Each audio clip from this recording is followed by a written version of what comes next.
Alright, what's going on, guys? My name's Chopper. So today I'm going to be showing you guys how to use the Elgato HD 60 capture card with your PS3. It is still possible and you only need a couple things. I'm going to show you exactly how to set it up, the exact way it works, and it's very, very easy. So you're going to need just a couple things before you get started. You're going to make sure you need 3 HDMI cables, an HDMI splitter, and of course your capture card, and your PS3 and whatever laptop or computer monitor you might have. But anyway, let's go ahead and get into the setup of this actual stuff. This is all you need, and I promise it will work if you follow every direction. First things first, you're going to need your HDMI splitter. Now, this is the Ori HDMI splitter. There are other ones out there at Best Buy, kind of like the Rocket Fish ones. There are other brands, but the Rocket Fish one I'm going to tell you right now doesn't work because I tried that one. It does not work. You can experiment with other ones, but if you want one that guarantees works and it's pretty cheap, this is only like 20 bucks. I'm going to leave the link to this one on Amazon in the description, but this one guaranteed works. But all you're going to need to do, first of all, is plug this into a power source. Okay, so once you plug that in, it should have this little red glowing dot here. That's how you know you did it right. So now you can take your HDMI cables. Now you're going to take one HDMI cable from the PS3 and then going into the input right here. It should only have one input slot going into the input of the splitter.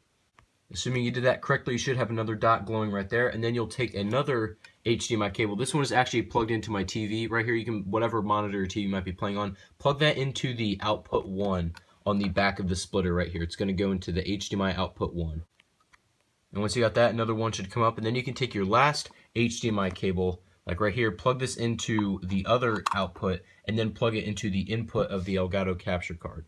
So it should look something like this, right? You got your output 2 going to the input of the capture card, and then the other output going to whatever TV or monitor you might have, and then one HDMI going into the input. And then you can go ahead and plug your Elgato into your computer.